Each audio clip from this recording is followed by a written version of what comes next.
that you guys are all here and in support of just your interest in this trip.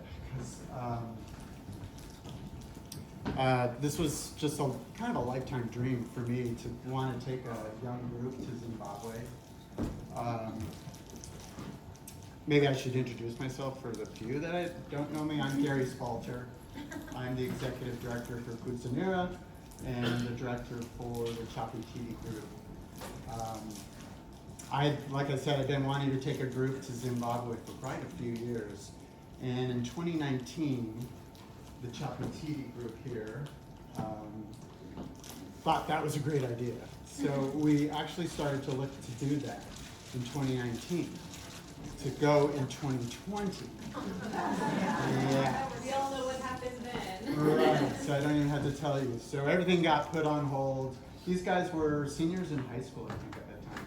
Yeah, so they went off to college, everything got put on hold, and which was unfortunate, but I decided to go on my own, and I went in 2022. And that was the third time I had traveled to Zimbabwe. My first trip was in 1997. I went in 2016. And so this trip in 22 was my third trip. And it was incredible. You know, I felt like, I didn't feel like a tourist at all. It was so different than any of my other trips. It was truly like I was part of the community. I knew the people that I was staying with. I stayed with friends. I rented a car. I drove on the other side of the road. I was there for about 5 weeks, and I really felt immersed in it, and I felt a part of that community. And that connection was really super special, and I really thought it was important to keep, promoting that connection and encouraging others to come and travel and to see firsthand what this community is that we have here and the connection that we have there. It's quite strong. And so Chapwititi, I think Marin, I will never forget, she came to me, I can't remember exactly when, she said, would you consider taking us to Zimbabwe again? And this was after my trip, and I said, yes, let's do it. So we started to make plans. And then this philanthropic angel came to me, somebody part of our community who wishes to remain anonymous. They said, I'm gonna give you a big chunk of money, and I want you to take children or young people to Zimbabwe. And so with that final push, that said, oh, we gotta go. So we made it happen. And so we traveled in 2023, in December. It only ended up being about 2.5 weeks. We were Chapwititi, which is a group of, there's eight total, 7 young men, 1 young woman. I've got 3 of them here. Yes. And some of them have been playing since they were in 4th or 5th grade. So before I thought we'd get into the thick of things, maybe they can do a quick introduction of themselves. And then we kind of segmented each thing into little sections of our visits. So it made a little bit more sense as we go through the slideshow. You can ask questions maybe after each section, if that's okay. But I want it to be informal. You guys are welcome to ask questions. But so before we get started, I'll have you guys give a quick introduction to yourselves. All right, my name is Caleb. I started marimba in 5th grade. It was a program at my elementary school, unrelated to Kutsinhira, but eventually we connected with the organization, and so I've been playing for about 14 years now, and I have also been a teacher at Kutsinhira for about 4 years now as well. I teach an advanced class called Chiedza. They're pretty great. And I'm excited to share this with you.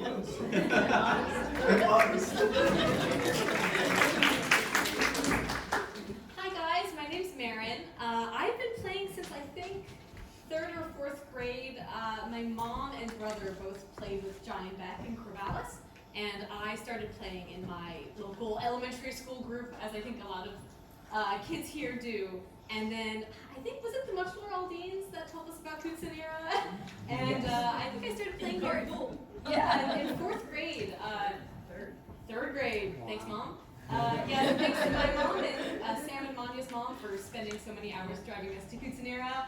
When we were kids, clearly it amounted to something. Yeah, that's me.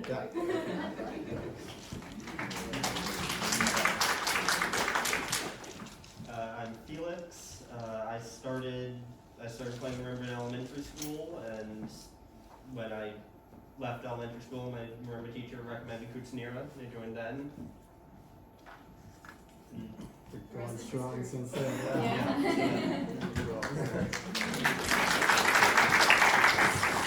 So this is the group. It's the whole band, eight members. Minus one. Who's missing? Felix Alaska. Oh, okay, yeah. So Felix Alaska is in 2 groups, and I think a lot of you know the second group that he's in is called Quasi Y, and they're a younger group that are seniors and freshmen in college, so a bit younger. And the benefactor said, take all these kids. So I'm going to take that group as well this year. So Felix had the option. Felix is going to go twice, so he opted to go, I guess, let me get it all figured out before he goes. So he's going to go in December. So, right, he's missing from this picture. So we have Amaru Palma, Baird Quinn, Caleb, Sam Muchler in the middle there, Kayam, Keontae Priddle in front, there's Felix Marin. And then we had 2 integral parts, other people who are just integral to the trip. They were with us almost the whole time. And these are my friends. These are Zimbabweans who live there. The gentleman in the back, his name is Honest Chaganyera. Oh yeah, Janice knows Honest. We met on our trip in 2016. This guy, amazing. He's got a security business. He's a bouncer at bars. He works at the national music venue when major music acts come into town. He does security for them, and he's a driver. So he had driven me around the last couple of trips, and I said, "Would you be willing to drive us around and rent some vans and help us out with that?" And he said, without question, he didn't want me to pay him. He was going to do it for 2 weeks. We ended up paying him, but that was the connection. He felt, he calls me brother, like we're brothers now. And so this just sets the tone for that kind of relationship. Did you hear that, Gary? No, I It's didn't. the hair. It's the hair.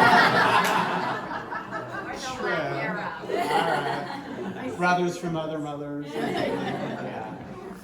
And then Jennifer Kiker had this amazing idea before I had everything planned. She's like, you should have somebody stay with you. Somebody who could connect with you, who knows the language, who could just give you cultural information and share a bit more with the group. And I had met Chianiso here on the far right, on the front, last trip. And amazing young woman, she's a musician, she works with young people. I met her at a concert, she was arranging the whole organization of the concert, and I contacted her. We do everything through WhatsApp. And I said, would she be willing to spend 2 weeks away from home? Yes, absolutely. So she stayed with us the whole time. And quite honestly, she said it was the best experience of her life. Aww. Yeah, to be able to be with other folks from another place and to, learn the things we were learning with us. She's a musician. Was just an amazing experience. And I think likewise, we felt the same. Oh yeah. She's a Yeah. lifetime friend, for sure. Yeah. So it was really experience after experience. Little mini miracles, little mini connections that just turned out to be super special. So I started with this picture because if any of you have ever traveled, you know what it's like to it's all that planning and organizing, and this was 9 people I had to organize for, and it's stressful, and you're worried about everything and that it's all going to work. But once you're on the plane, you're done. And I was so relaxed on this flight. It's 2 overnight flights. We flew from San Francisco to London and then London to Johannesburg, both overnight. It probably took us 40 hours to get there. But this, I'm sitting next to these guys and the sun's coming up, and this is Africa. And we're flying over Africa. And just that feeling, like down below is Africa, the other side of the world, and we've made it. And then there was this amazing thunderhead right there. It's right in the morning, and Zimbabwe is probably where that light is. And we were 2 hours out, and I don't know. It just really set the tone for me. Super special. So we've arrived. I love this picture. Look at Caleb. I love that picture. I don't know what I'm doing. I'm keeping my feet on the ground. But a few of you know this too, and we're trying to keep this to an hour. But the only glitch we had was the very beginning, because everything else was smooth sailing, worked perfectly, beyond my expectations. But our outbound flights got canceled from San Francisco to London within 8-hour notice. Like, we got text all at the same time. The night before we were packing and pulled up my phone and your flight is canceled. We were leaving at 8 in the morning and we had a 9 p.m. flight. Yeah. 9 p.m. text, that's it. So anyways, panic, what are we gonna do? So we didn't get rebooked for 2.5 days. So we lost 2.5 days, and we ended up in Johannesburg, and then there was no flights to Zimbabwe. So we had to spend the night there. But that was just perfect, because it had ended up, we had friends there in Johannesburg. And that's Temba Mawoko over here on the right. And I WhatsApped him, and I said, "Are you in town?" And he said, "Yes, and I'll meet you, and let's go downtown, and I will show you Johannesburg." So again, we have friends in every corner now, so it's so easy to make things happen. So Temba is there on the right, and then the guy on the left is Innocent Ndlovu, and coincidentally, he was another guy that was supposed to come to Zimfest last year, and he didn't get to come because he didn't get his visa. So what an opportunity, we got to meet this guy who couldn't end up coming to the US here in Johannesburg. So great start. We hadn't slept in 2 days. We're having a blast. It's hard it's hard to be tired when you're so excited to be on the other side of the world. You may notice Kaim's not in this picture. Oh, right. Yeah. So that's a short little, it's a long story, but we were flying all together, and Kaim booked late, and so I had to book him on separate flights. But his flight didn't get canceled. So he had to fly on his own. He's 19, all by himself, which he was going to do anyways, but he was going to meet us in Johannesburg, and then we'd fly that last bit into Zimbabwe.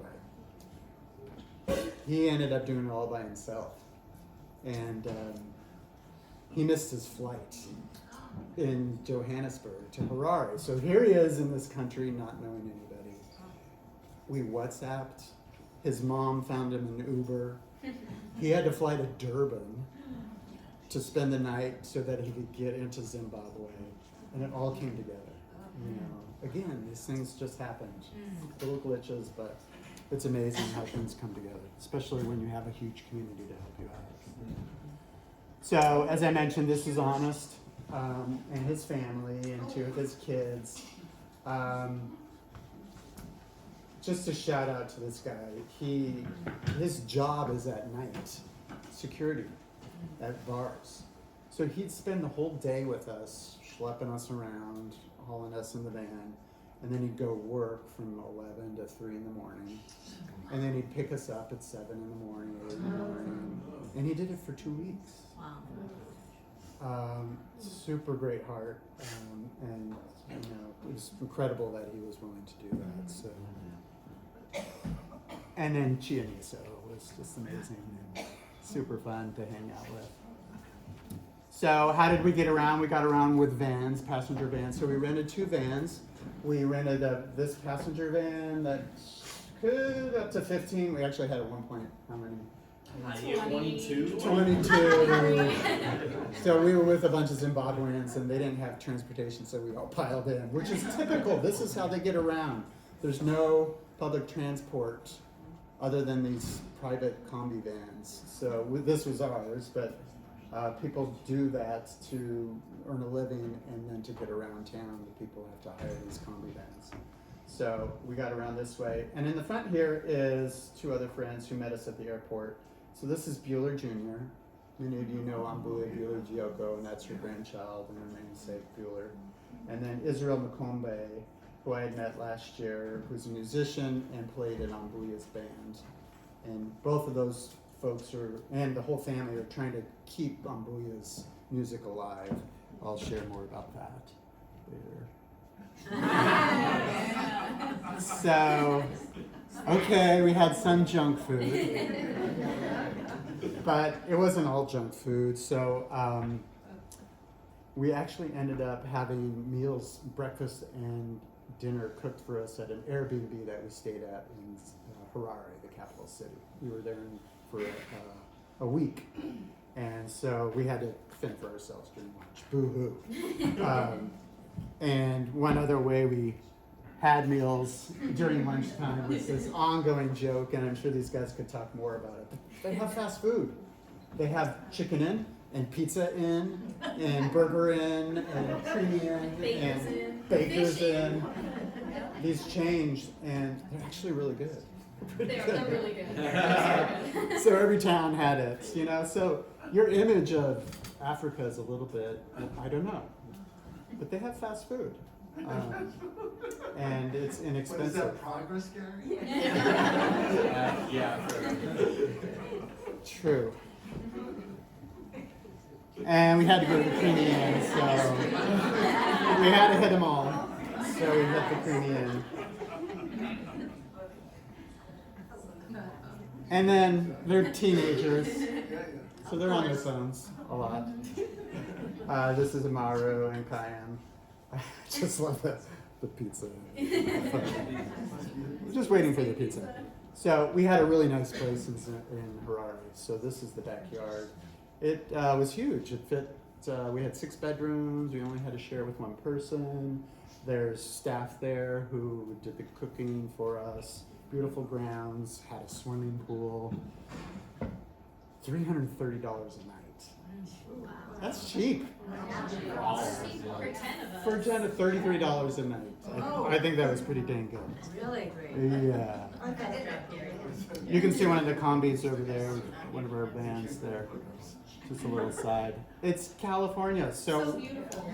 we're in the, Harare is very split. We're in the northern, and it's the capital city. We're in the northern suburbs where a lot of the whites used to live and probably still live. A lot of them are gone. And so a lot of the upper and the middle class Zimbabwean, black Zimbabweans are living in this area, but it's a lot safer. But still there's barbed wire and a lot of security and concerns for petty crime. And then on the south side are the high density, lower income part of the city. And we'll talk more about that. But this is behind our Airbnb. Everybody has gardens, even here. And so you can see here they're growing the greens on the right, the marijuana, and lots of corn. There's corn everywhere, but unfortunately it has been really dry. It had been really dry. So the corn, which usually should be as high as me in that picture, was really stunted. The rains did start when we were there. And they started with a vengeance, which I'll show you in a sec. But this is just a typical little picture outside somebody's house. Everything's pretty much walled for security. That's a well right there on the left. And they do put gardens wherever there's open land. It's legal. You can, if it's not a private piece of property, people grow corn and other vegetables. Just a quick shot of Zimbabwe, the Harare, the downtown. I think a lot of you might appreciate the Karigamombe over there, which is the name of a song that we play. That's the name of the building. So it's high rises. Still a little run down. The economy has struggled over the last, from 97 when I was there, it's gone quite downhill. But they do have some taxis.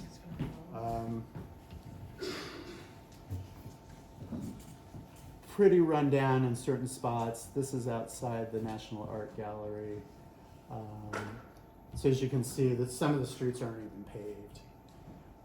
Potholes everywhere, horrific potholes. They do not put any money. The upper 1% is keeping the money for themselves, which is the government, folks, unfortunately. That's a pothole. Size of a car. This is in the lower income part of the city, but it's gigantic. It's tough. So, this is the rainstorm. Typical deluge. So, but they're looking forward to it. This is rain. They needed this rain. But you can see all the side vendors here. So that's where a lot of people are trying to make a living. They'll grow vegetables and they'll sell them on the side, or they'll go buy the vegetables at the major market and then bring them out into, we're in the northern suburb here. People will still buy vegetables on the side of the road. And that's what's happening here. This is a woman we're buying vegetables from. Right here. She's in flip-flops. Is it warm? It's warm. Okay. It's warm. The rain itself wasn't super warm. The weather was surprisingly warm. That's Harare traffic. And it He's did on the phone. not, it literally rained the entire, like it didn't stop, like for multiple days. There was some multiple days, which has not been my experience, but it was good because they needed the rain. Yeah. Right? They do appreciate having it. But this deluge is a little bit unusual in my experience. But then you've got this is a shopping center right near us where these guys went food shopping while we did our side food shopping, and it looks like Southern California, right? So there's some definitely nice parts. But this is only in, the northern part of Harare. Most of the rest of the country is not this well off. Peanut butter, here we're in the grocery store. So the prices are still, they are using US dollars now, but they had just converted from using their Zimbabwean dollars. And so the grocery stores are still using it, 33,499 Zim dollars, which is actually about $6. That's peanut butter for $6. So their prices are not cheap.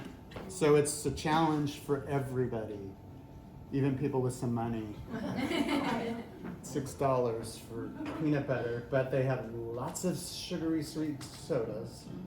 People love Fanta. How much of the Fanta? This was very cheap, 75 cents a Yeah. buck, right?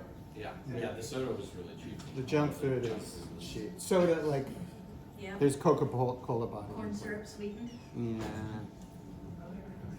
But there's alternative ways of buying, which we did. We went to they call them these little tuck shops. Same thing, they buy in bulk, but the prices are considerably different than in a grocery store.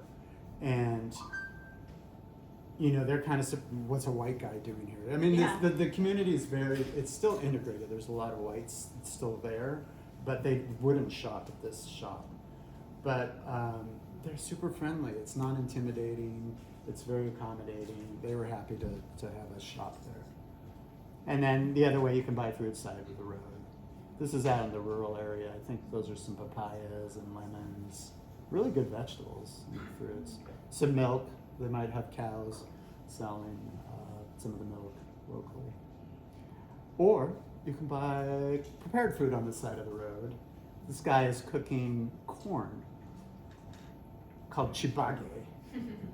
And that was kind of a running theme for us as well. Delicious, super cheap, good little snack, tasty. A fun fact about shibage, which some of you probably know. You know how we say cheese when we're taking a picture in English to make you smile?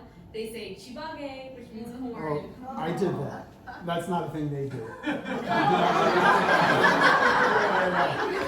I think someone. Junisa was telling us about that. Oh, did she? All right. I was like, just say toboggan. That ain't sweet corn. It's almost, no, it's, It's field corn. yeah, field corn. It's a little sweet.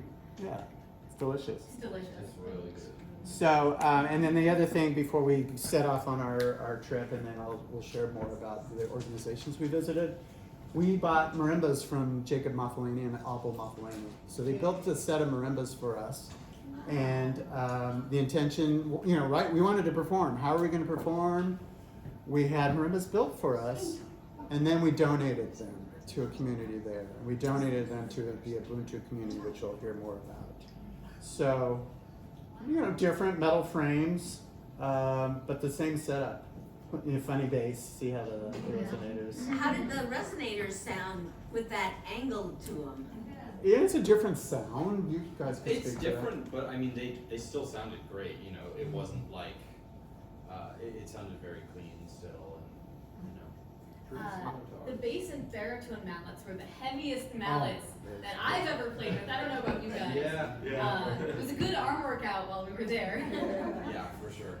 So practicing, Abel and Jacob, you know, this was, as most of you know, there was a tragedy in that family. And in fact, the next day after they dropped off these marimbas, there was a big ceremony for Martha and the family. But in spite of it all, they came through and built these marimbas for us. How So long it's beforehand good. did you have to order the marimbas? he only wanted 2 or 3 months. Yeah, yeah.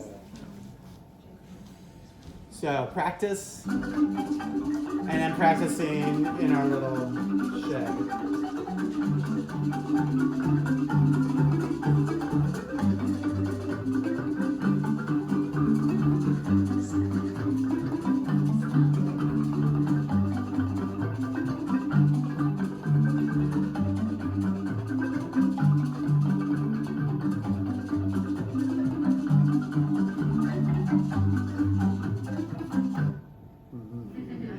Nice. Yeah, so they got warmed up, and then we used them. So that was a little bit about just kind of the setup. Should I introduce this, or you? Oh yeah, we can. So maybe like the second day we were there, Chiaviso said to us, "Hey, so there's this concert with some friends of mine that are performing. Do you guys want to go?" And obviously we said yes, because doesn't that just sound like so much fun? So there were a couple groups performing. This is the first group. They're called Fusion 5 Monguero. It's just like 3 guys, and they had amazing harmonies, and she knew them all, and she knew all their songs, and it was in this like giant hotel, I think. It was like It a was giant like, yeah, it was like- performance room of a hotel. It was amazing. And then, let's see. So this is the next group.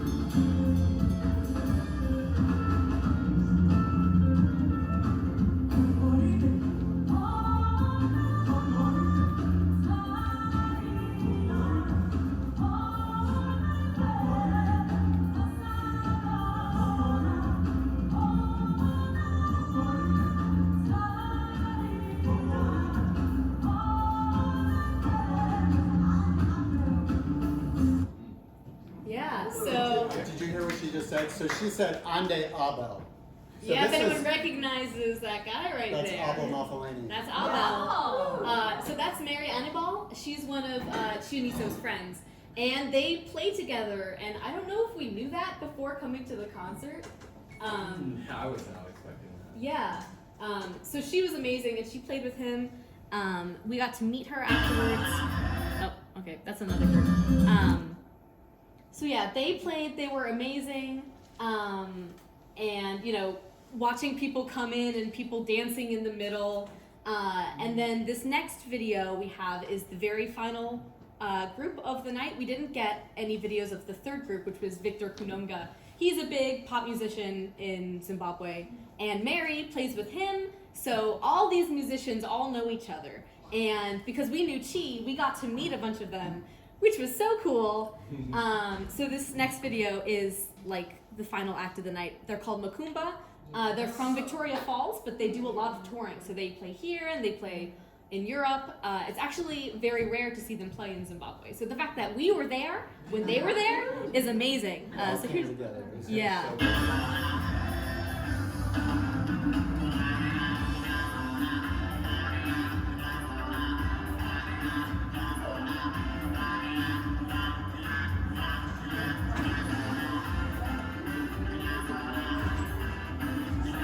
Very unique voice. Yeah.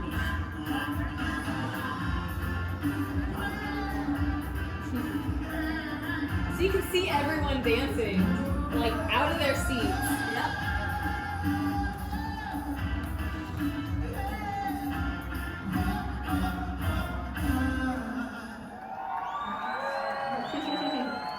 We all eventually got up and started dancing with them. Oh yeah. Well, I Oh think we yeah. got a picture of you guys in the audience, which I love seeing. Oh, yeah. Yeah, so Makumba has an extensive Spotify and Bandcamp if you want to check them out. If you want to check out any of the musicians that we're going to talk about, feel free to come ask me.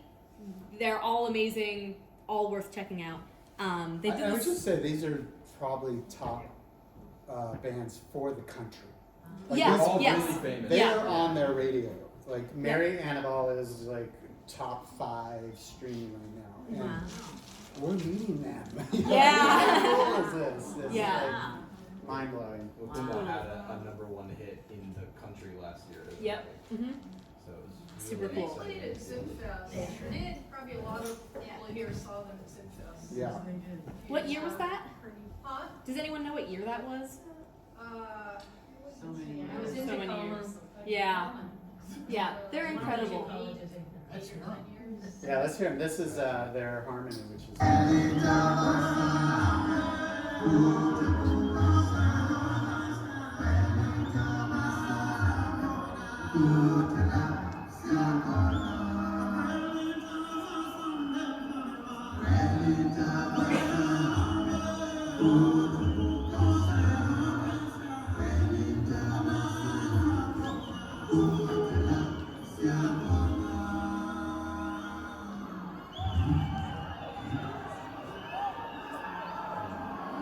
Here they come.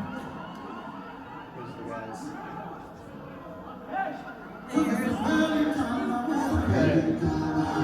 You know, it's about Sam's house. Yeah. Yeah.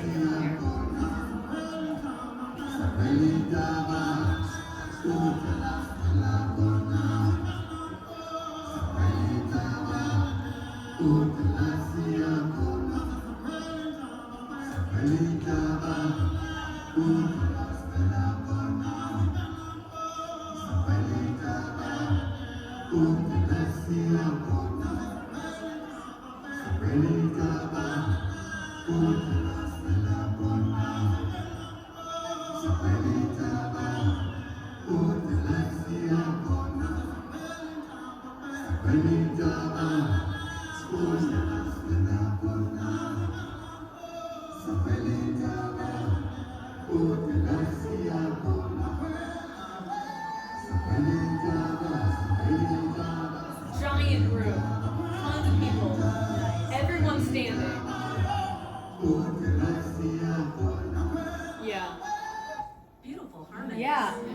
And everyone we saw that night had such an electric stage energy. Just makes you want to get out of your chair and dance.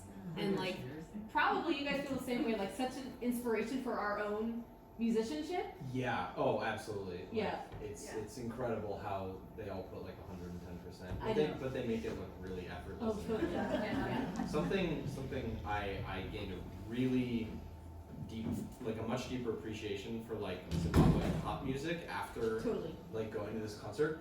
It wasn't something I listened to like a ton, before, but like we've both been like looking for like so many new artists since Yeah. then and like listening to their stuff, and it's really cool. It's, Yeah. So I've been hooked. It's Yeah. quite an explosion. Unfortunately, they can't make a lot of money here because we paid $10 to go to this show to see 5 top acts Hours for $10. for $10. Yeah. And most of the folks in Zimbabwe cannot afford that. So this is the professional level Zimbabweans who've got really decent jobs who are there, who can afford it, unfortunately. Yeah, and just a cool tidbit about how everyone in this community of musicians know each other. We got to meet / already knew, I think, someone from every group who performed. Yeah. Because we got to meet Mary, we got to meet Victor Kunonga. Yeah. We will, you guys don't know yet, but we will meet one of the guys from Makumba later. We met the Mbira player in Victor's band. Yeah, so everyone knows each other, incredibly cool, very talented. So And connected. no attitude, right? They were Yeah. more than happy to hang out and Mhm. say hi. Mary was such a nice person. Yeah. She loved hanging out. Aw, Yeah. cute Oh, picture. yeah. That's Mary. Yeah, and Abel's there too. Yeah. No, it was so awesome. Yeah. Super special. Okay. Yeah.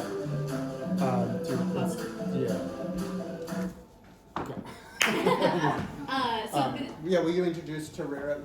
So this is Tarira. Jennifer Kiker's group, Toriro. I'm sure a lot of people are familiar.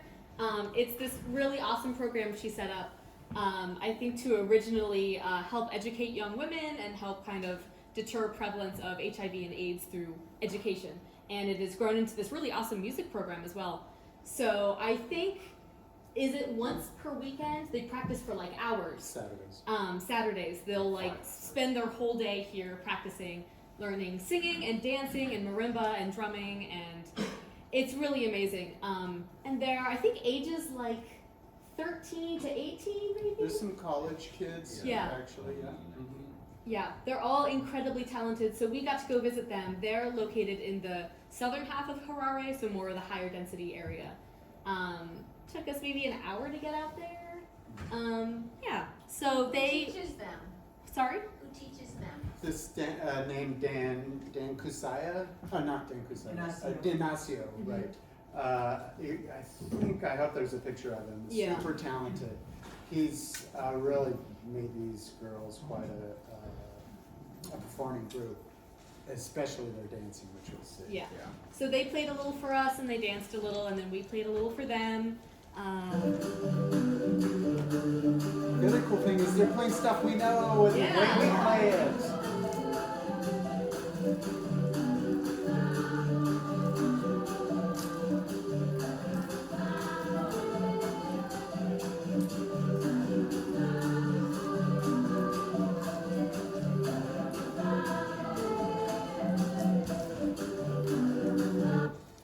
Yeah. Short little one.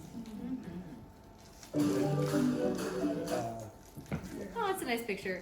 Yeah. Yeah. Yeah. So we, after kind of watching each other perform, and there are more videos, we all like taught each other some stuff. So they taught us some parts to some songs, and we taught them. I think we taught them Mazai. Yeah. Is that right? Yeah. That was so much fun. This is, I think, actually us learning a different version of Toadsie. Is that right? Yeah. And then we played that for 40 minutes straight. We did. It was long, yeah. Oh, cute. Yeah. So that's us playing inside and they're singing outside.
Super moving, right? These are young, they're teenagers. And you can see how they've embraced it. It's incredible. What's Yeah. that big circle thing they were holding? The dizzy.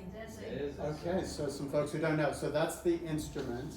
The mbira is being held inside that gourd, which is a resonator. So they're playing the hand instrument. And it used to be not popular at all. The Catholic religion was really discouraging of it. Said, do not play that, it's devil's music. You need to throw that away. So it really isn't until the last, I don't know, I can't really say, maybe 10 years, that people are becoming okay with playing it. Totally. And now they've fully embraced it. Those young women, they live in the city, you know, which is a lot more contemporary, and yet they have fully embraced their cultural music. It's Totally. really hard to see. It's also been generally like thought of as a man's instrument for a really long time too. True. And this whole group is young girls, and so you know, seeing them play and they're like, you know, better than so many other musicians I've ever seen. It's like really cool Yeah. that it's the whole, you know, the music as a whole is becoming much more. Spreading. Yeah, it's great.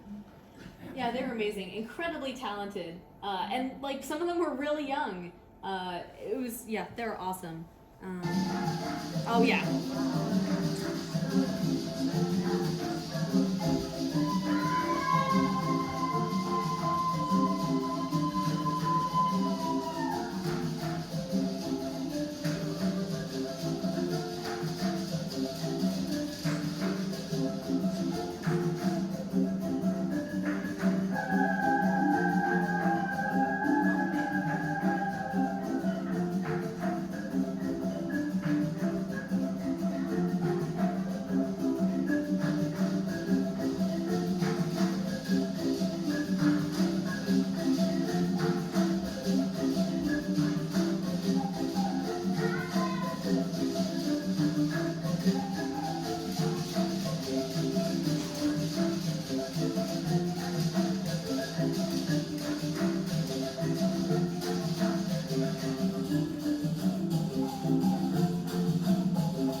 That's their director back there on the drums.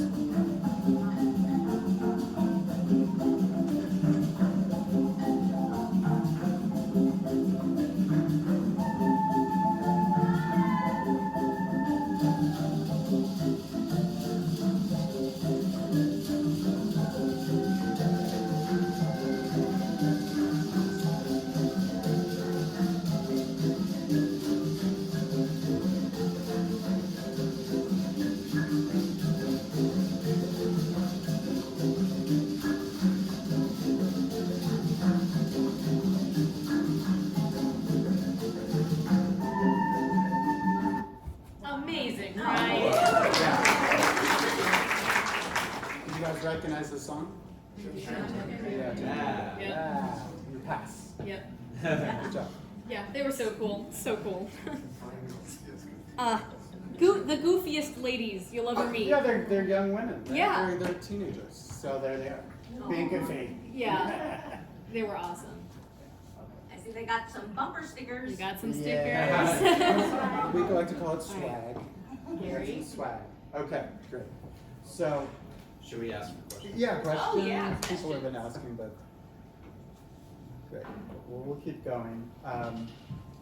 So, Ambulia Bueller-Giocco was one of the first recorded female mbira players. And she became one of our first artists, or early artists in residence who came over with Cosmos Magaya. I mean, most of you know that. And then she passed in 2013. But yet her family is still traditionally doing their music, playing the mbira, singing the exact same way that, you know, Ambulia was playing it and singing it, and they're really trying to preserve it. And we've been supporting their girls with their school fees for quite a few years now, because most of you know, the public has to pay to go to school, so it's not free. So most of folks, it's a stretch. So we've helped this family. They live in Chitungwiza, which is the very low-income, high-density area south. And that's where we are now. And this is the family, and that's Oscar Ambuya's, I don't know, oldest son. There's two of them. And then his wife Nati in the middle. And Nati was one of Ambuya's dancers in her group. And then they had 4 girls. That's Bueller Jr. with the peace sign. There's Natalie, who's just a year younger. Ebenezer here in the middle with the short hair, and then the cutest little Shalom with the ponytails. And I never found out who that young boy was. Family member. There's kids in here. There's lots of kids. So we visited them in their home. And Bueller, just to share a little bit more, and some of you have helped support them specifically, she just graduated secondary, or finished her secondary program, which is high school. And then you're supposed to take these proficiency tests, and most folks don't always pass the proficiency test, and she did not. And so you cannot get a job without those proficiency tests. Most places you interview at, if you don't have your O-level, you're done. So what do? So we worked out that she actually wants to become a mechanic, which I think is a great idea. So we're going to support her going to mechanic school. Wow. Yeah, she really wants to. Yeah, man. Can you speak a little louder? We're missing a little bit. Okay. She wants to become A mechanic, a car mechanic. Yeah. I was like, I said the same thing. Did I hear that right? Or did you type that right? Yes. And I actually asked, can they do well in that industry, or will they be, kind of discriminated against? And no, not at all. It's needed. Cars are breaking down all of the time. So she's going to go do that, which is, I think, a great path for her. That's her with her sister. So is music a part of their school curriculum, or is that just something they do on the side? Or? It is on the side. Most schools are not teaching it in their programming. Yeah. Unless you're in the rural areas, and we'll share a little bit more about that, but not in the city. Little Shalom. I love this picture. Aw. This is good. And that's Israel, as I mentioned, and I'm in touch with him. And they're recording music, and he wants to, do what he can as a musician, but you can't make money as a musician unless you perform. And you can't perform enough in Zimbabwe to make a living, so it's kind of a heartbreak. Nati, Oscar. So I'll warn you, this is a little bit long. I'm gonna stop this for a second. It's a little bit long, it's about 5 minutes, but it's really engrossing. And a lot of you will know this music, this song that they're singing. But this is like a mini Mbira. This is what they do at night with their family. If you're not watching TV, they're playing music if they're traditional. And you'll see in that video, more and more kids are coming around. There's thousands of kids everywhere. They keep coming in, and they get more and more engaged, and everybody's into it. So we'll just let it run a bit.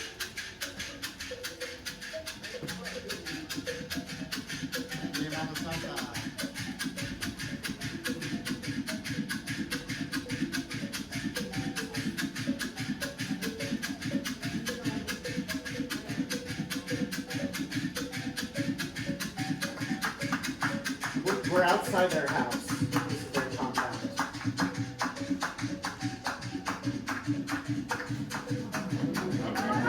Yeah, right?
It's already past 4, so I don't want to go too long. Maybe I'm yakking too much. Yeah, okay.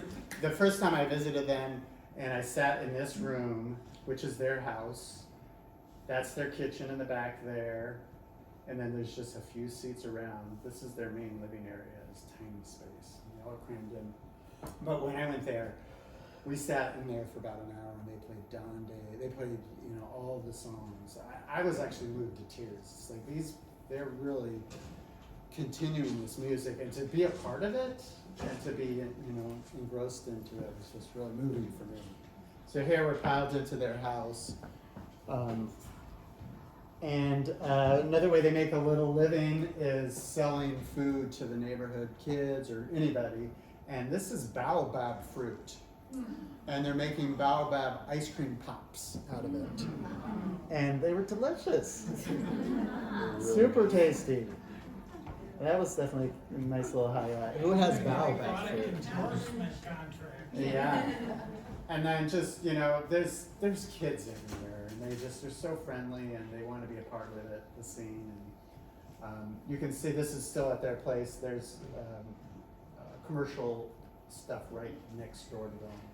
Super high density. It's hard to kind of picture. I heard Marin was a real kiddo magnet. Super. Yeah. All the boys and then the young women.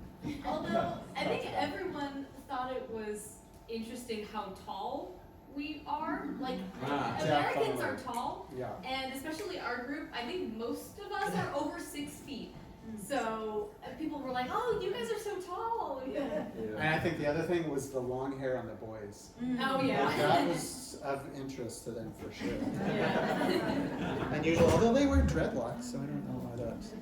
Okay, so in Chichen I actually just wanted to busk. I wanted to just have the band play on the corner and entertain the locals. They wanted it to be more formal, so they organized to have it at a primary school in Chichen Guiza. And school was out. This was the end of the school year. It goes from January to December. So they were out of school, but they arranged for us to play at this school. They had their administrative staff there. And then they had this incredible dance troupe. Young kids, super talented. Again, city kids really embracing their traditional culture. Face paint, the ostrich hats. Putting the little beards to match my beard.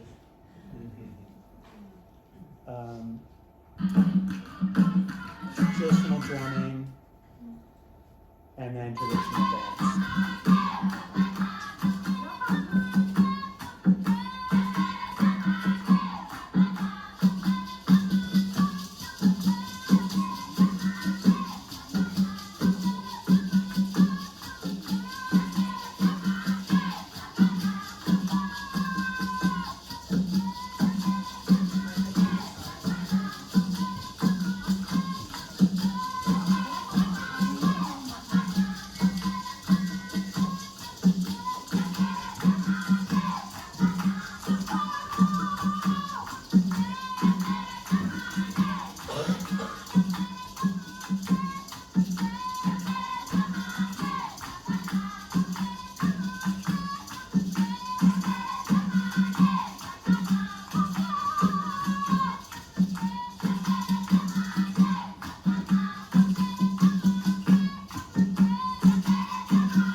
Yeah.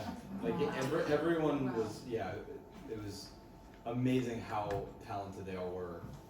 Not even just the talent, but just the enthusiasm. Yeah, Right? and it's so enthralling to watch. They embrace it. I don't think an American kid at 13 could really be that emotive. Yeah, you know, they're not expressive. nervous at all. They're like They're just proud. like- They were so proud to share this with us. Yeah.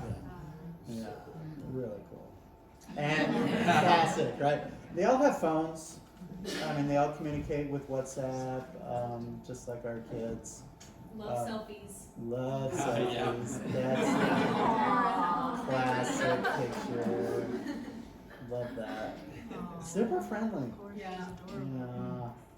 And then Chapwititi got to perform, and they were into it. The group, you know. This video is unfortunately a little speed change.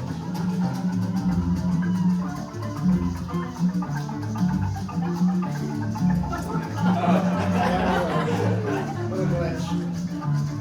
Look at the girls in here.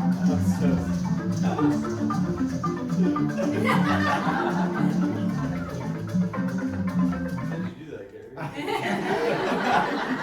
You guys did it. That's How did that happen? That was cool. A glitch. I think that's it. So that was Berry Primary School, and I call them Vasakura Bueller, their family. And then we went off into the rural area. This is me again, yeah. So Magaya Village. So Magaya Village is a couple hours south of Harare. We hop in the van, 2 vans. We have a van for the marimbas, I drive, and then a van for the kids, or not the kids. You don't have kids. They're my kids. Youngins. Young adults, so all the passengers. So Magaya Village, a couple hours south, and that's where Umwe is doing their work, and Nimbe. And both those groups are teaching traditional cultural arts to the local community there. So here, you're out in the rural area, and people are spread out everywhere, and they have to walk for miles to get to their school. Umwe is focused on, much like Torero, where the kids come just on Saturday, and they learn traditional dance, mbira, marimba, and then they perform in the Cosmos Magaya style. And then Nimbe does even more. They're teaching young people. They're building wells for the people in the community. They've been around for a long time. So they're all doing amazing work that reaches a lot of people. So we've arrived at Magaya Village. For those of you who do know Magayas, they're building a new hut there, quite a big one, so that they can host a bunch of people. That's their goal, is to have tourists come and stay with them and experience the rural life here. And so they're all living in these traditional huts. But the first thing, this happened to me when I went there on my own, and this time around too, they want us to see where Cosmos is buried. And it's right here, it's right in the, so you see the huts right there. I was kind of surprised by that, but they want them close. And it's this incredible sculpture, really. You know, we felt funny, can we take a picture? No, yes. They want people to come and say hello and have Cosmos know we're there. You'll see some of the family members here in that picture. Yeah, and for some of you who haven't seen, you know, this work in the front it's a deze. So that's, somebody asked about that instrument. That's the deze. That's what it looks like from the other side with the mbira, the instrument inside, and then the hosho shakers on the other side. That's all made of stone. Oh, Yeah. it's doing great. It looks real. Looks real. Yeah. And his wife is buried right next door. There's a short little clip. You kind of get to see the countryside a little bit. Some of the women in more traditional style dress. That's Muda. And there's Simon. Yeah. I got a couple more pictures of this. So then the other thing is to sorry. The other thing is Oh, Gary. yeah. Before we do that, traditionally is to greet you with Mbira playing. And so after going to the grave, we go inside this hut, which is the kitchen hut. And they've cleared it out so that they can play Mbira and welcome us. That's Simon playing the Hosho. There's Udon.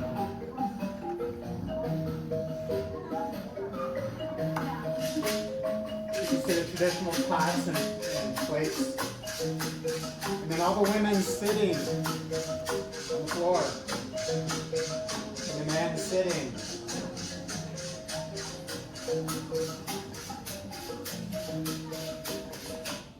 So it's that traditional way of the men are sitting up and the women are on the floor. Not true at Ubuntu. It's the next village we visited. Yeah, but when we come to play, we You get sit to there. True. on the You're playing bench on if the- you're a, Western Yeah. University place if you did it. Sure. Yes, they will. You are allowed to sit. True. But you'll see the Marin sitting on the sit there. ground. Marin Yeah, I sitting sat on on the the ground. Yeah. And that's one of the amazing things about having Chianiso with us, is that like before we met them, she could like brief us with like, how do you greet people? How do you greet your elders? What different roles are there expected of women versus men? That was pretty cool to have her to educate us on that. So helpful. Yeah. No, but they were all like super gracious. They didn't expect too much of us. But it is incredible the respect for elders. You are expected to greet anybody older than you, and it's insulting if you don't. Yeah. This is two of Muda's younger girls. They are my buddies, Chelsea and Blessing, and everybody's learning Mbira. It doesn't matter if you're a boy or a girl.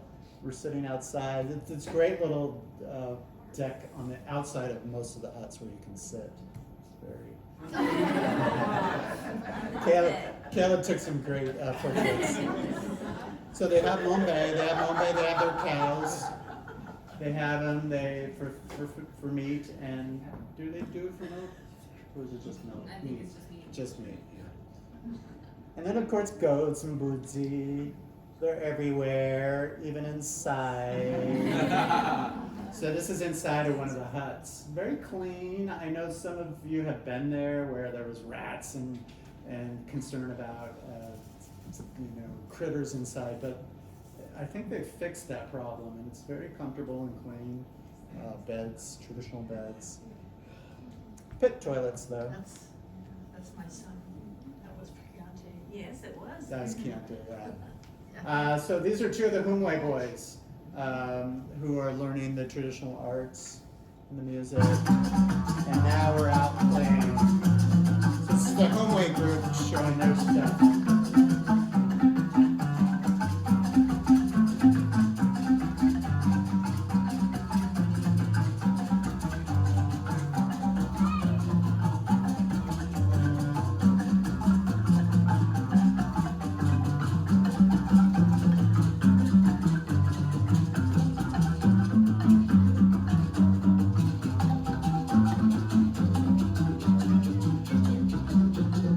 Hello guys, yeah.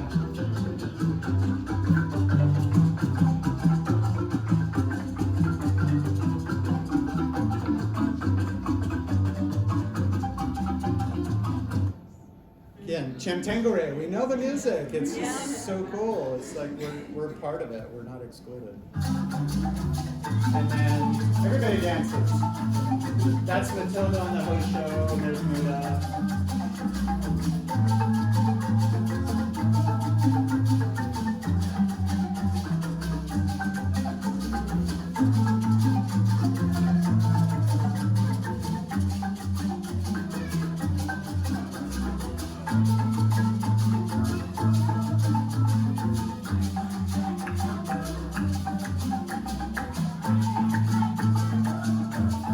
Yeah.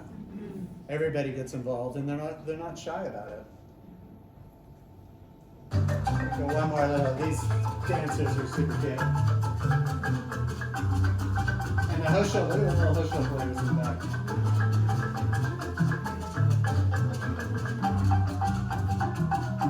And he has to dance.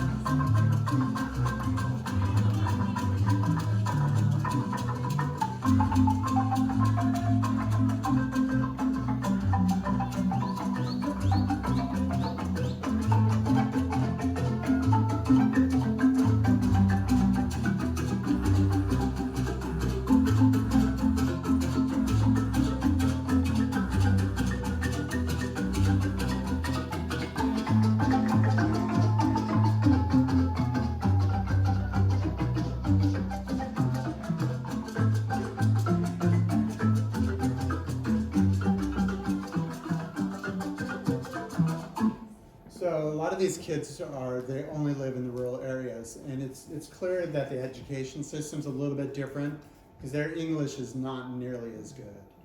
Most of everybody in the city will speak English just fine. Their English is not as strong. It's kind of hard to get a job if you're in the city, if you don't have pretty decent English. Some nice photos from Caleb.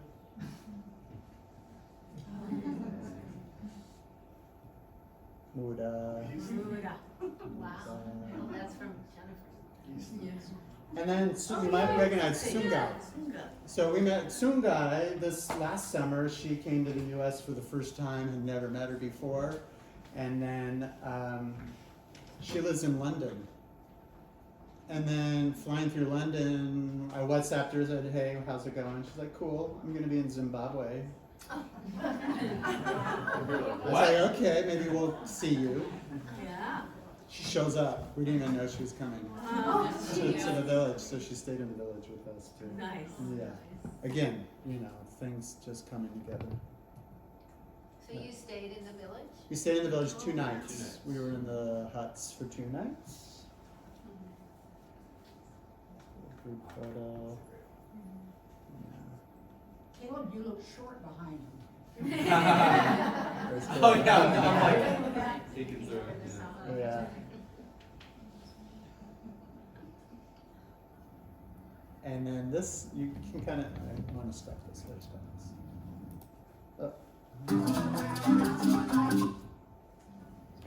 We hit pause.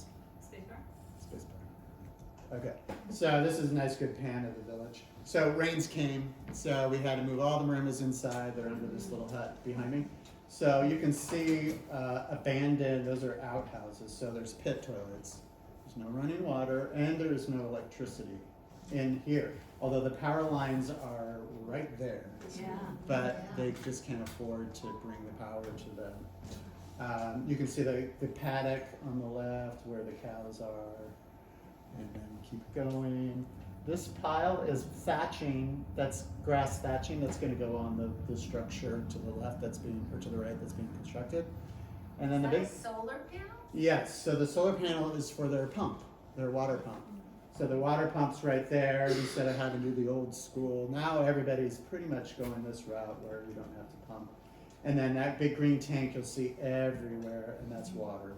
And so the water's pumped into the water tanks. So they have to grass. That's an abandoned well, right? Or maybe that's the original. Right there. So Gary, you call this the Magaya village. Yeah. Is it all sort of started by Cosmos? Yeah, it's And their land. So all his, it's their land, Their so land. all his relatives live there? Yeah, sisters and Multi-generational. yeah. But the younger folks mainly live in the cities. They're not out there 20 full year. Is this close to Mashingo, no, well, sort of. It's south. Yeah, it's closer to Mashingo. Yeah. So now we're inside because it's raining. Everybody's playing. That kid's singing.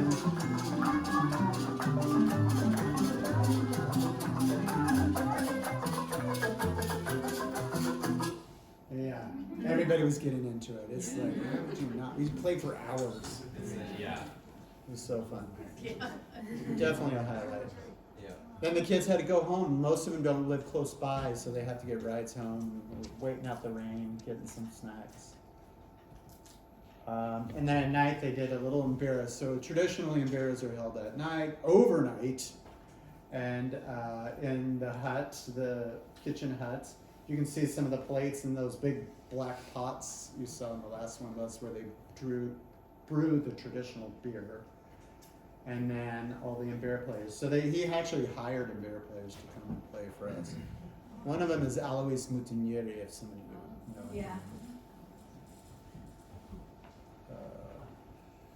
Snippet of that.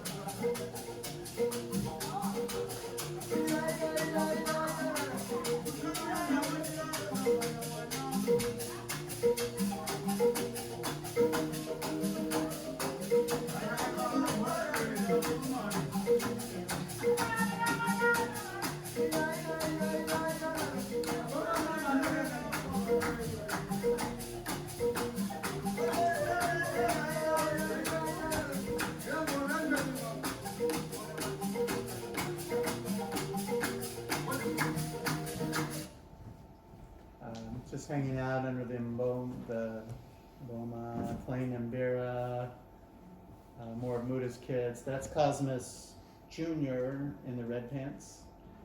And Ethan is next to him. That's Blessing. Super nice kids. And then Sunga is doing a little project, and so she was interviewing. So one reason she was there was she brought that guy with the camera who's a documentarian. That's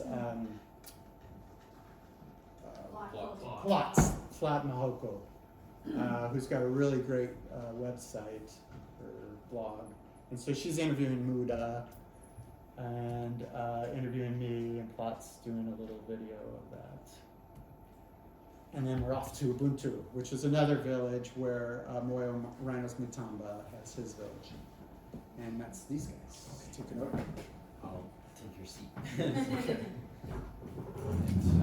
So this was how far were we from? A couple hours south-ish. It was really far out. Like the drive to get there was really bumpy, and we drove over like big rocks and stuff like that. It was really interesting. But you're traveling along the countryside, and then it's this beautiful, like landscape everywhere. There's villages dotting the area here and there, and then you come to the actual learning center, and it's suddenly this like beautiful place where with tons of really cool buildings, and just like it was a really cool experience arriving there. Ubuntu has a lot more. I'm sorry, we'll go there in a second. Ubuntu has a lot more. It has a lot of developments, like they have internet and electricity out there, and they do a lot of work with like sustainability. So they have solar panels. They're using like composting toilets to like reuse human waste to like grow crops and stuff like that. It's a really cool project that's going on here. So we were greeted with more Mbira again. The woman there in the middle singing was the Mbira player who played with Victor Kunonga at the concert that we went to, and we had no idea until. Did you point it out, or somebody? I recognize her. Like, I know I said I didn't know you, but how did I know you? Yes. Yeah, her name is Joyce, and Joyce. Yeah. So this was just a really cool welcome. It was so much fun.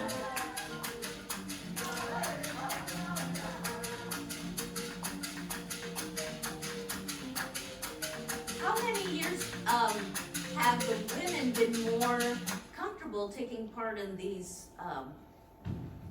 musical, playing the mbira? I mean, is that a relatively new thing? I would think so, but Mboya's been playing for 20 years, but probably not in so much in these circles. I'm guessing. I don't know if somebody knows more better than that. Might depend on where you go too. Yeah, it might depend. Because Ubuntu is really progressive and Super. We used our pronouns. He wanted us to introduce us with our pronouns, which is so fun. Really?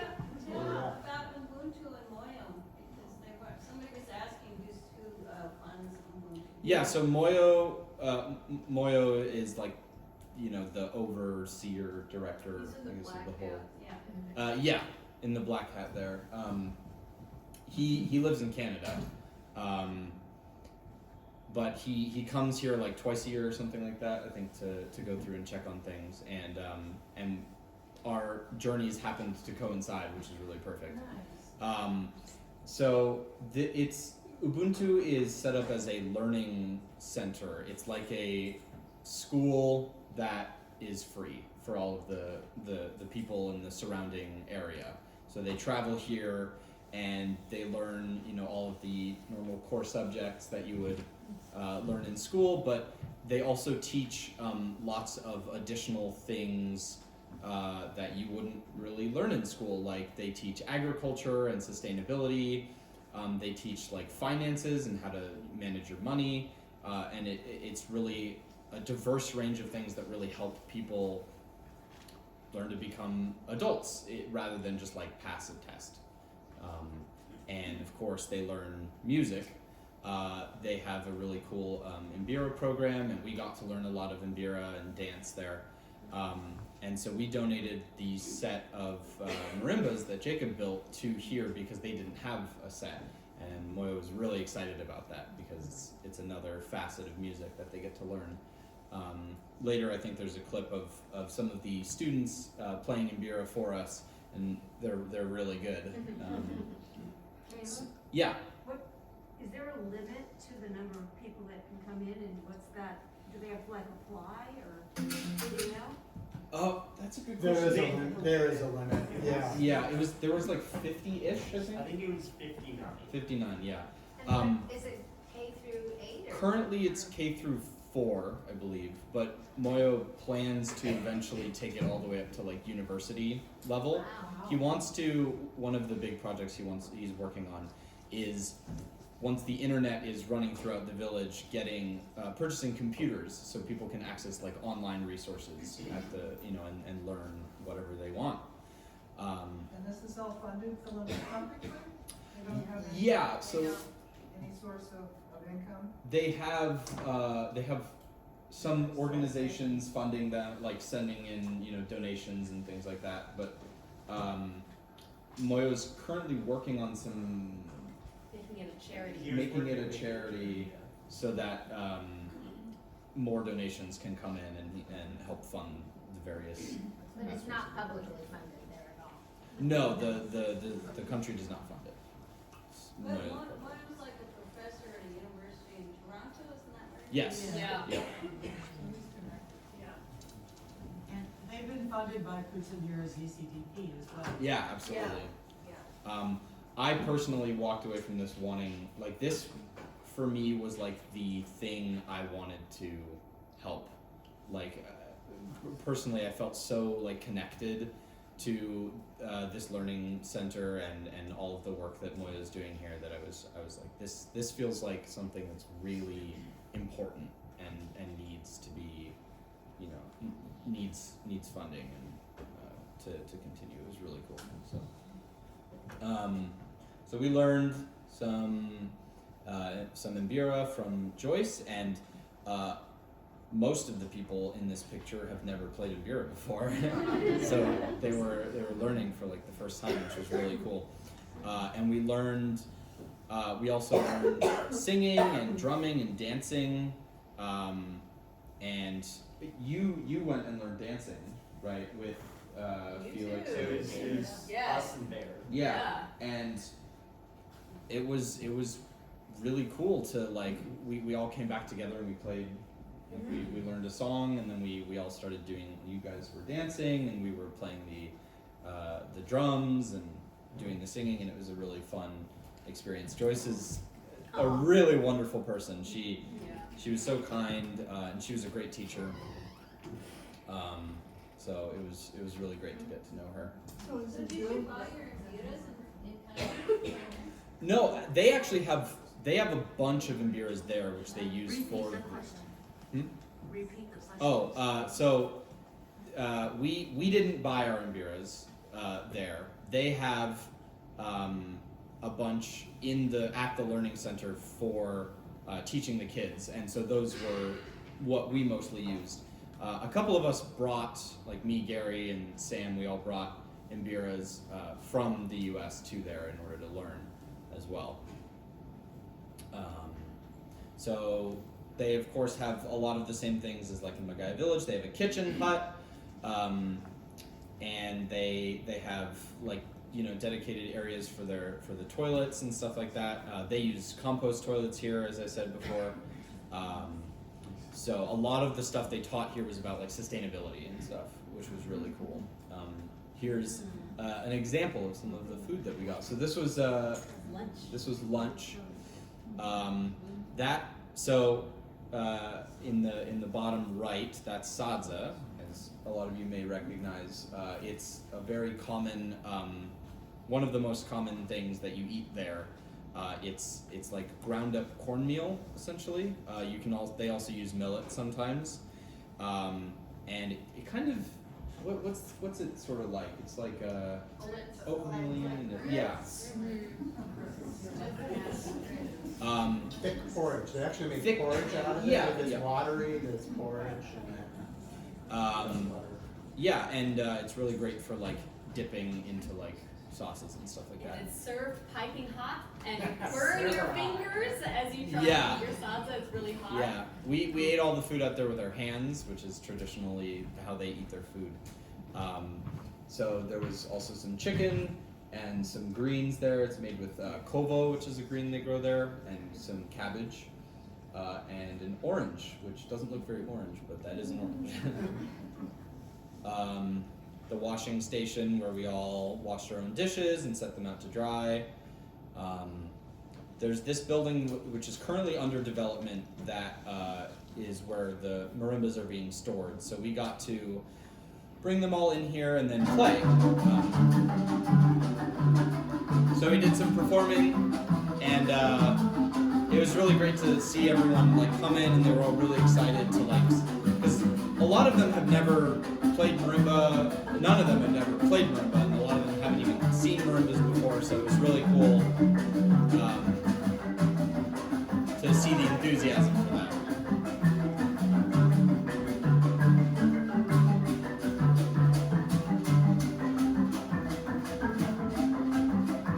Yeah, so that's where the marimbas live now. So these are some of the students of the center, and they played some mbira for us.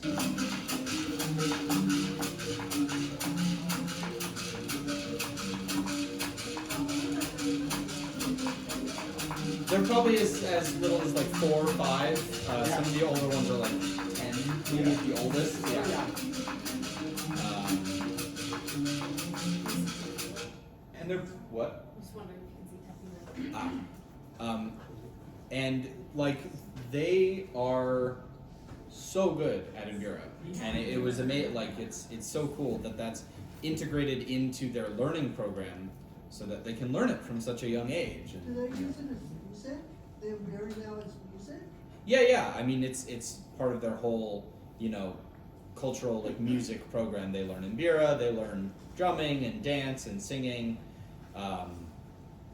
The reason I'm asking is when Patience came, she said it was a male, mostly males played it, and Yep. she learned it because her brothers taught her, but that it was used to bring your ancestors back in spirit. So it's more that.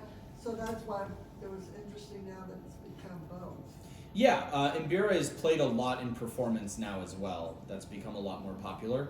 So you still play. They're still playing lots of like traditional songs, but it's like 2 different contexts that you'll play the mbira in. So yeah, we took a trip out along the countryside where Moyo gave us some.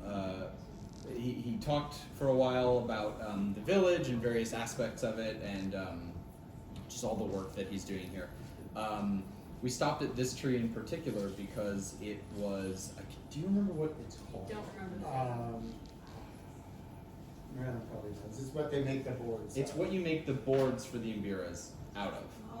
Mukwa. Yeah. Mukwa, yeah. That's it. And he was talking about like sort of stories about how the first mbiras were made, and how they were made from the wood of this tree, and the Zimbabweans were told to go take the ribs of the ancestors, those being the keys, the metal keys that you play, from the mountains, and fashion them to the board, and that's why the mbiras are used to call in your ancestors, because it's connected to them in that way. So so we stopped there. These are some shots of the countryside. We're walking down to one of the like corn fields that they have growing here. There are these massive rocks that are just like jutting out of the ground sometimes. They're like, it was really cool. So here's the field. Baird's doing some bird watching. And we've got a nice group photo here. So some people to introduce. So Tapiwa, the one in the blue jacket, that's Moyo's son. He was also there. He traveled to the center with Moyo. The guy on the very left, his name is Miti, and he is the hand drummer for Mukumba that we saw in the concert. And It's all connected. he just happened to be coming out here He came here. There was a picture of a guy filming, the Impera players. He's a documentarian, and he happened to be here at the same time with Muti. So our paths crossed, and he's doing a project in Detroit. Zimbabwean Cultural Arts Center in Detroit, and so I met this guy. I'm sure we'll keep in touch, and we met a musician from Mukumba. Yeah, it was so cool. And like we got to talk with him a little bit, and he was like, I really liked the Mbira and the marimba that you guys are playing. We were like, oh my god, he likes our music. It was so cool. So so we got to pick some corn. We brought it back. The videographer's the one in the back there with the gray. Beautiful. So here's some more landscape. Yeah, it was really amazing. Back at the village, hanging out. So we got to grow the corn. So this was really late at night. It had started raining, and we grilled the corn out here, and there was music playing. We had like a dance party essentially. It was so much fun. Let's see, we've got some clips from there. Yeah. This.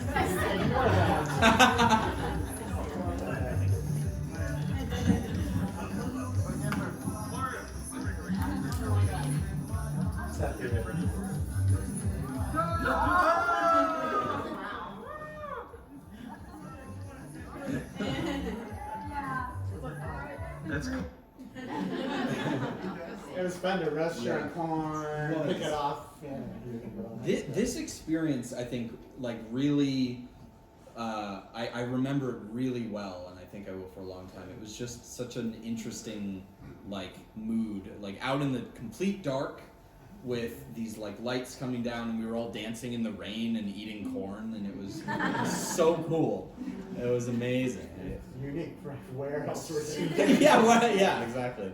People just don't get the.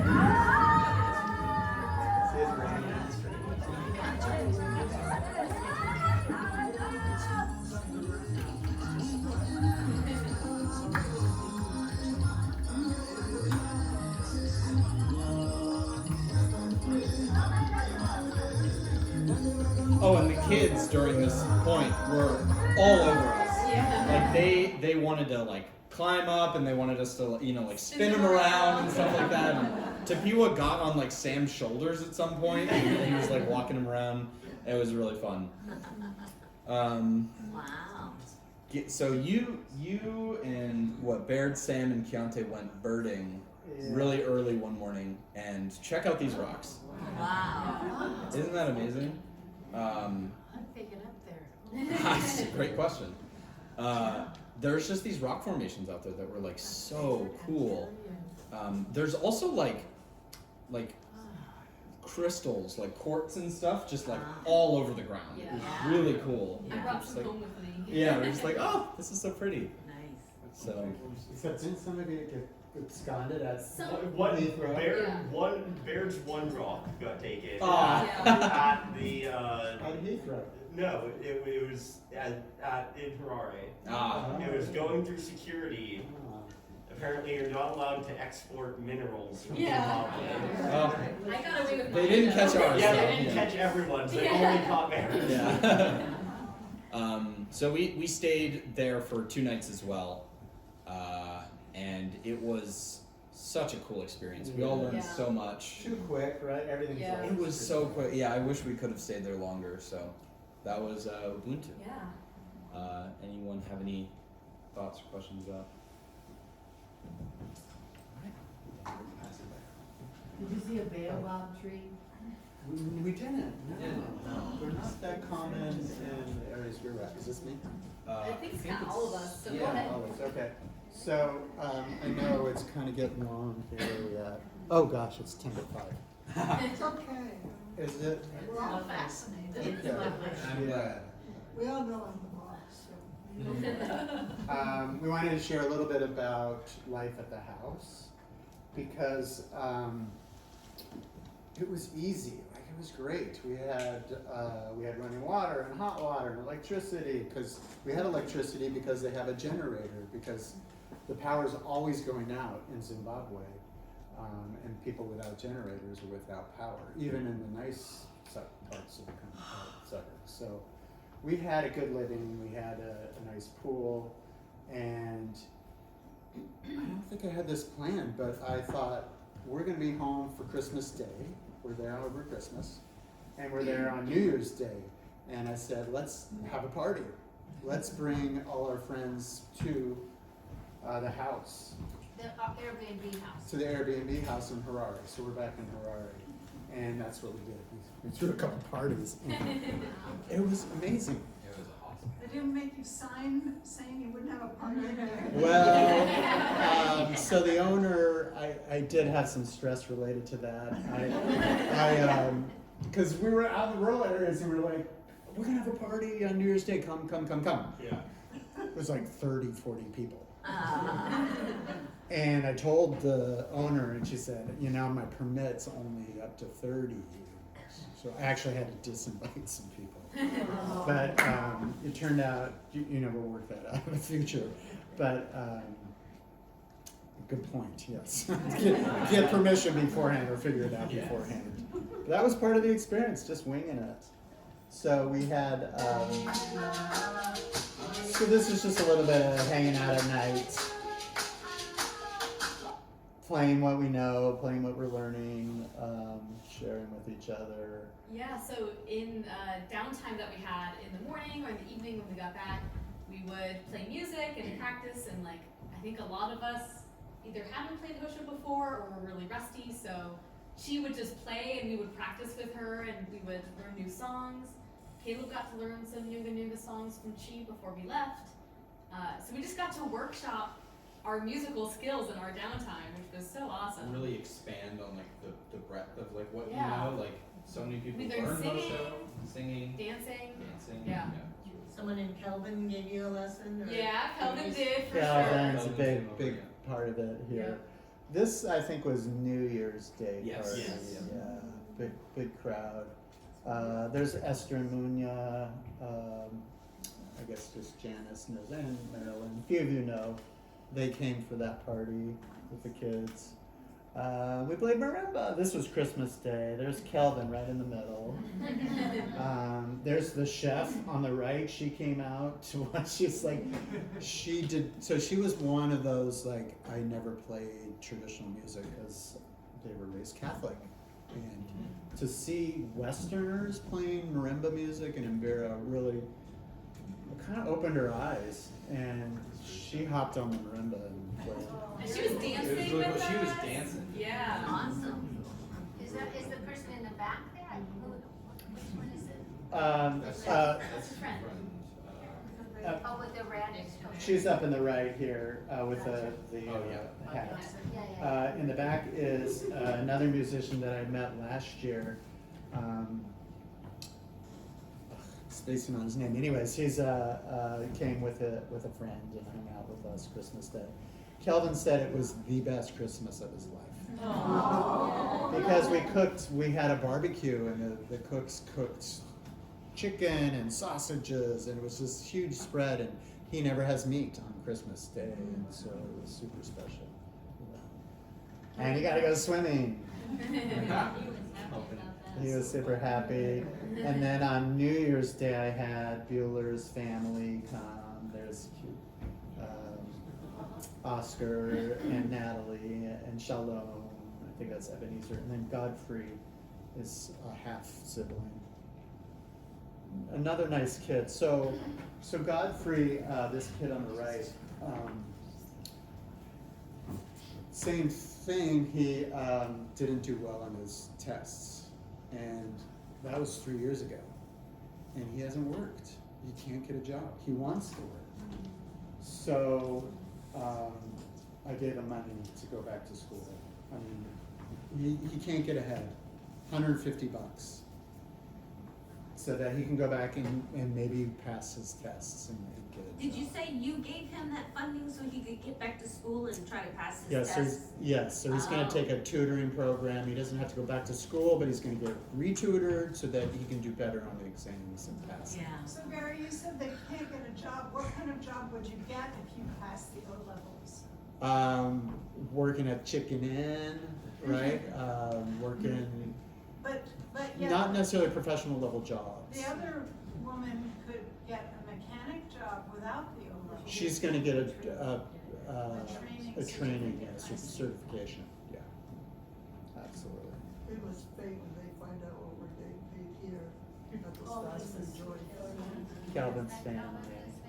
Yeah, Primrose, 2 of his girls and a niece. Kelvin Tell gave. them about Kelvin's little organization. Yeah. So Kelvin has, with Aaron's help, working on a group called Vaima that works with young orphaned folks or disabled folks who can't get work. There's a bit of shunning that goes on with anybody who's got some disabilities.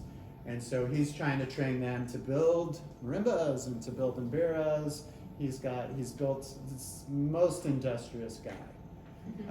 He's got workshops out in the countryside. We didn't get to go visit him because of the rains, but he came and visited us a couple of times, and he's a blast. He gave the kids host shows, right? Yeah. Yeah, Yes. he gave everybody host shows, makwa. Anesu and Doro came visited us on New Year's Day, and he brought mangoes from his village. So fresh mangoes right there. It's super delicious. There's the young women cooking braai. It's called a braai, like they say in South Africa. Barbecue. The food was so good. And then they did full out. You know, they served it for us with rice and sadza, and 2 of us are vegetarian, so they made sure there was plenty of vegetarian. And it's not a weird thing. They know about vegetarianism, and it's not that unusual. Like here, it's I guess the same. And we're back outside having this great meal. Sadza, rice, mariro, those are some fried potatoes, super tasty. Anna's came, some guy came. And there's Mary. Mary's over there, yeah. We were shocked. She came. Yep. Wow. Mary came to our New Year. It was like Nice. Great party. Some vegetables over there. Not many people ate. Lots of soda. And then she got us singing.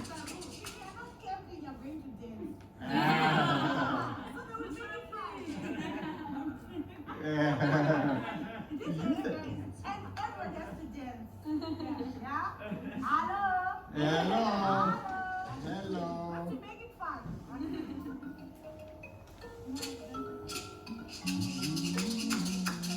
You guys know this song.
The grounds are beautiful. It's so amazing to be hanging outside.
Was Mary the one who played in Vera behind the bed? Yes.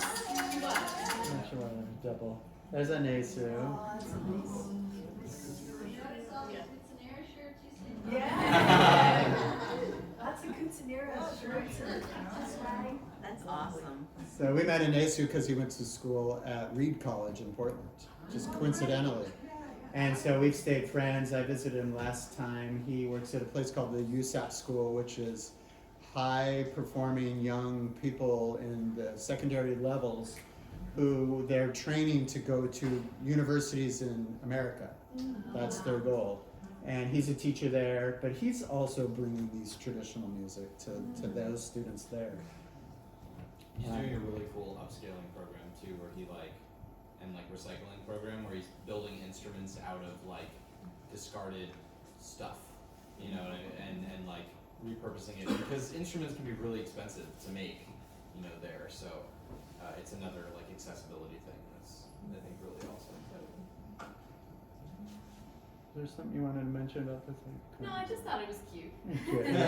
Mbera, everybody's picking up an Mbera. Even Onyx, who he's not in the traditional world or the music world, but he picked it up and he was playing it, right? He knew what he was doing, even though he's not a musician.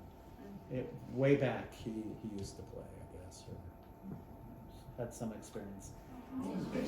Yeah, so we only saw Patience for a brief moment. She met us at the Avondale Market. She came and had lunch with us at Pizza Chicken Inn. Because you could choose, you could do chicken or pizza. I did pizza. They had great vegetarian pizza, it was really good. And she looks great, she's doing well. Yeah, she's nice. And then last but not least, Musakiwa rolls in news. We're leaving the next day. Yeah, we were flying out the next day. And we're not going to see Musakiwa, and he rolls in from the country. And there's Tammy, his daughter, and my buddy Tyler in the middle next to Caleb and Marin, who I hung out with last year, and their new baby, her new baby. And Mark Hoskin's there, he's taking the picture. So we got to spend about an hour with him. There, Musakiwa with a smile. There he is. There he is. I hear he might come this November. He might show up in November, yeah. Yay. He's been invited by Third Coast Percussion, and we're going to try to get him out to visit. I have one little great piece of news that I learned out today too. That Tafi Matiore, if you know him, he's been around. He got accepted to the University of Oregon. Yeah, so he said, I'm going to be a duck. So, a Zimbabwean, he's going to be living with us. I mean, how cool is that? That wouldn't happen but for this community and relationship. I'm really aware of time, and I don't know how burned out people are, but this last bit is, you can't go to Africa and not see the animals, right? So we saw animals two ways. There's a place called Mukavisi, which is in Harare. It's right in the middle of the city, and it's this pretty good sizable piece of land. Yeah, it's a large park, preserve, where the animals are free range. And we went there and during feeding hour. So they're feeding them, and so all the animals are coming in. They don't have a lot. They have the zebras, and they have the elands and giraffes. And so I'll kind of go through this a little bit fast. Zebras are so cool. They're so pretty. Look at that color. I mean, the unique striping is very cool. Elands. That's an eland, right? Yep. Yeah. And you can see what they're feeding bananas or something. Plantains. Yeah. And of course, crocodile. Poor guys were in a enclosure, but they were cool. I love this. They're dangerous.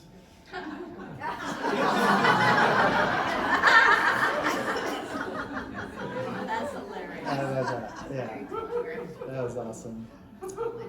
And then we went out to, we really splurged and we went out to a nice game reserve out after Ubuntu. We had to actually drive through Harare and then back to Ubuntu, out to Amire, which is near Marondera, which is where Muskila lives. So it's all fairly close. And it's mainly a rhinoceros reserve, but they have three elephants, water buffalo, and then you can see the guides or guards watching over, protecting them from poachers. Yeah, each of the big animals has like a personal armed guard that stays with them all day to protect them. Yeah, we were too far to go to. There's really only two big game parks, Wonge and up Monopools. So this was the next best thing. But we saw some cool things. This is a sable, and then we got to feed this guy. Oh. So impressive. A little warthog in the back. And this is how close we got. Each of us fed them. So gentle. And then a selfie with them. Those tusks were quite impressive. I mean, I had no clue. Like standing next to them really gave me a sense of how tall they are. I was like, oh my god. and then like Chianiso and Honest, you know, they've never experienced this. Really, they can't afford it. And here are your rhinos. I think it was both white and. Yeah, those ones are white. Yeah, These are the whites, which are the rarer ones. Yeah. Look how pretty. So up close. And then we gotta feed him. So this guy's opening his mouth for the stuff we chuck in his You mouth. just chuck it in. There's Chianiso chucking the goods. And Honest getting the selfie. And the guard. But the thing I loved was petting them. They were so soft. Really? Like, when are you going to get that opportunity Yeah. to pet them? Can't take it. Cute, right? I think that's a black rhino Yes, Yes. these are the black. because his mouth is so small. And then just a little bit of these cool rock formations, which is really a signature of Zimbabwe, these incredible rock formations. Really pretty gazelles. Bats coming by. Getting very close. Wow. Kudos, yes. Kudu. Very impressive. And then my favorite sighting of Pankton. I never seen one. Yeah. A dung beetle. This was the first thing we saw. I was so excited. Infatuated. Yes. They really do that. So cool. It's super fun. And then, so it was expensive to stay there, but it included the tour. We had really nice rooms and 2 great meals. Here's, you know, your quintessential Instagram picture. And me with my pressed coffee and some of the grounds. And the breakfast. Classic British breakfast with the beans. Beans and the fried tomato. Classic. And then lastly, Johannesburg, and so this was kind of like, if we have time, I don't know if people are ready to call it, but we flew out of Joburg, and I had this planned that we had a 9-hour layover, and so we went on a tour. And I had gone on the tour last year, and it was really impressive. Private tourist and private tour guide. And we went to Soweto, and we saw Nelson Mandela's house, and we saw some of the poor parts of it. But Joburg is a very modern city. It's much more modern than Harare, much more well developed and doing much better than poor Zimbabwe. So, but great experience, right, guys? Totally. Yeah, so many like cool things you guys should just check out. Yeah, so a nice way to leave the country, to leave the continent. This is Nelson Mandela's house. Quite a tourist site. It's in Soweto, and they say it's on the only place in the world where 2 Nobel Peace Prize folk grew up in the Lived, world. like, a block away from each other. Yeah, so Nelson and Desmond Tutu. Super informative. The guides did a great job. This is inside the Mandela House. And then going to Soweto, which is it meant the Southwest townships. So the townships where all the blacks were sequestered during apartheid. But much better off than even the poor parts of Zimbabwe. It was hot that day. Oh, yeah. So hot. It was cooking. 5,000 feet. Johannesburg's 5,000 feet. Yeah, so it's intense.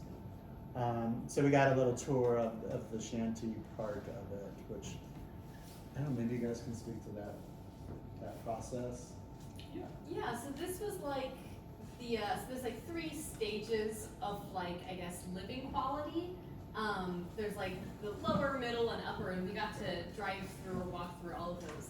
And so this is the lower area, and basically how it works, and you guys correct me if I'm missing a detail, is you enter a lottery to get moved up to the like medium quality housing. And so you're like assigned a number, and they choose random numbers to move you and your family into like nicer housing. And so they had these, houses made of like sheet metal, and there are numbers like spray painted on the front, and that's your number of the lottery.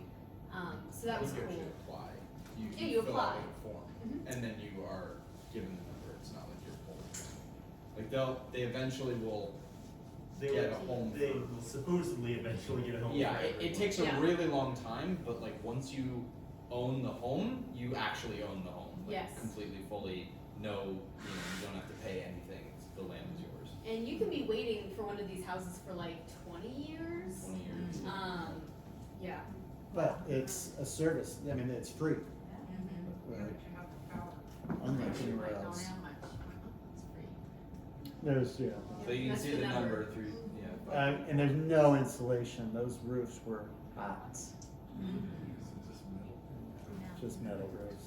And then I think we all were pretty impressed with this. This is called Constitutional Hill, and this is their highest court. They don't call it the Supreme Court.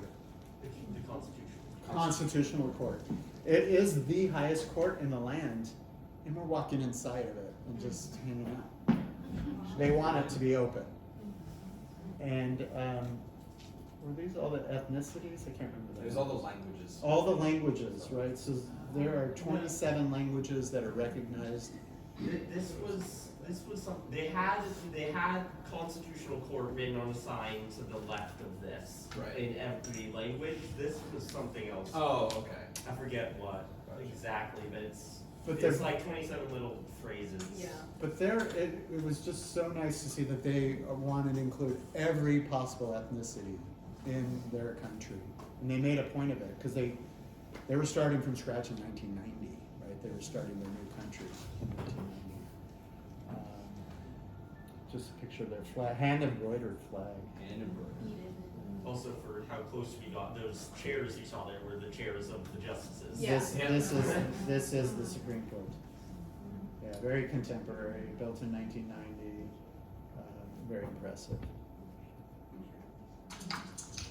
And then, so that's it. I just wanted to end with this. This is the night before we left. It was the first. We left on the 2nd. And I don't know. Kelvin's teaching us and everybody's into this. Like we're in it. We're delved into this culture now, and everybody's trying the dance, trying the singing, and it actually brought Kelvin to tears. He broke down. He was so moved that he got to spend that time with us.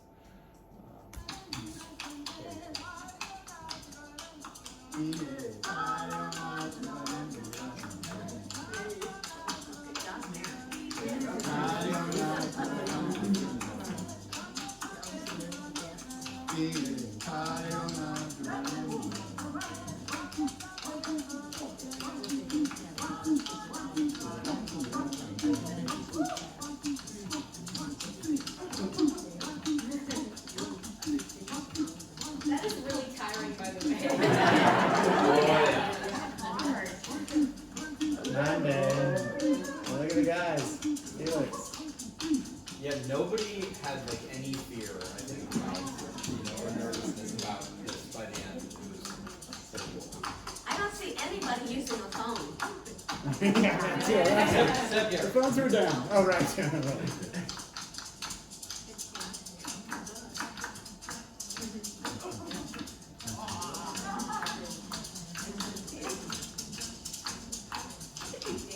I was struggling. It was not easy. So that's it.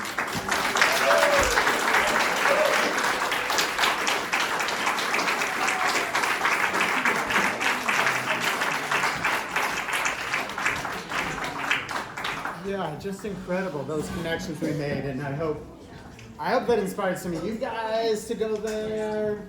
I'm going to take another set of kids in December. I thought about maybe taking another group of adults, maybe in a couple of years, if people are interested in doing that. Yeah. You guys should experience this. It's incredible. And we're giving back to them, right? We're supporting they have no other income otherwise. So thank you for coming. If you feel so moved, donate to our Zimbabwe Community Development Program that funds a lot of those programs. You're gonna get down without Gary. Yeah.